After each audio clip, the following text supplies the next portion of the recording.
special about a woman who dominates in the man's world. It takes certain grace, strength, fearlessness, intelligence and the love to never say no for an answer. Yes, standing before you here is Tithi Thakkar with an elocution on women in 21st century India. I shall begin my speech with a short story tipped with some questions.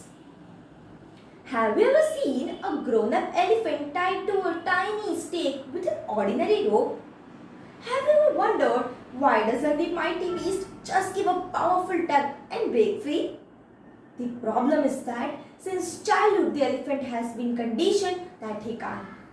As a baby, when he was tied to the rope for the first time, he did try but did not succeed. Eventually, he gave up trying, thinking that he can't. And now, when he has turned to the most powerful animals on this planet, he believes that he can't do. So, beliefs are that powerful. Women, in the same way, need to break free all the limiting beliefs that are binding them. With the whole world celebrating International Women's Day with great pomp and show, it would be only apt if we analyze the space and position that Indian women occupy today, comparing it to the time 70 years ago when the country just gained independence. From participating in the nationalist movement to being pushed into the domestic household to the resurgence as superwomen today, women in our country have seen it all. Women are the epitome of love, courage and sacrifice. They are the mother of the mankind. No ritual is ever completed without the presence of a woman. But the times are changing now. Women are coming out of their restricted boundaries and acquiring equal status with the men. 21st century is the century for change. The time has ripened for the women, irrespective of their caste, color and creed, to come together to be the harbinger of change. Adding to this point, I would like to share one thing which seems to be amazing.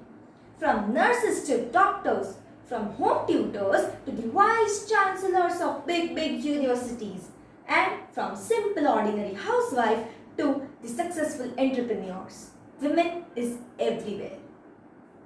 Would you tell me the name of the youngest Prime Minister of the world? Yes, she is a female. Her name is Sanna Marin and she is the Prime Minister of Finland at the age of just 34 years.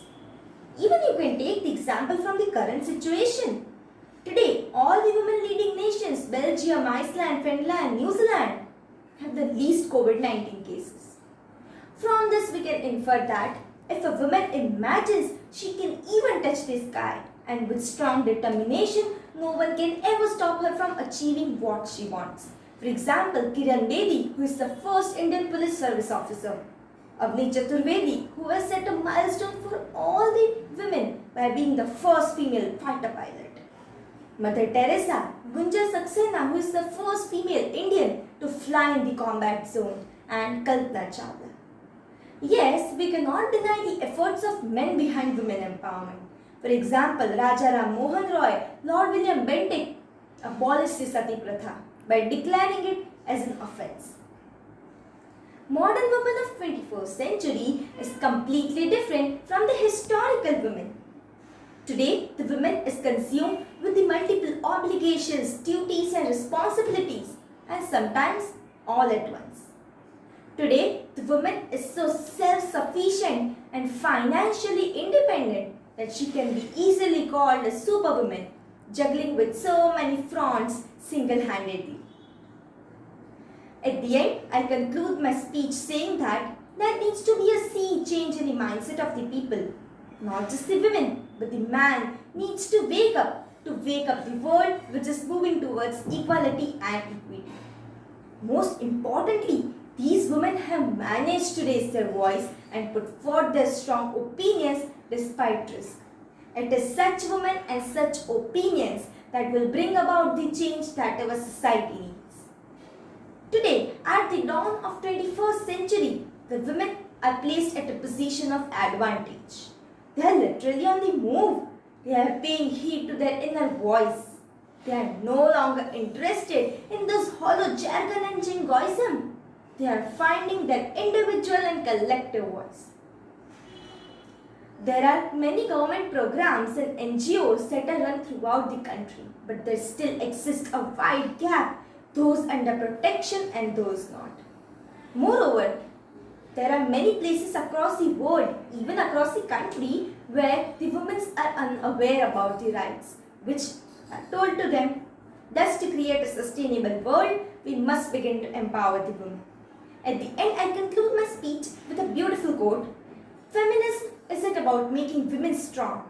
Women are already strong. It is about changing how the world pursues her strength.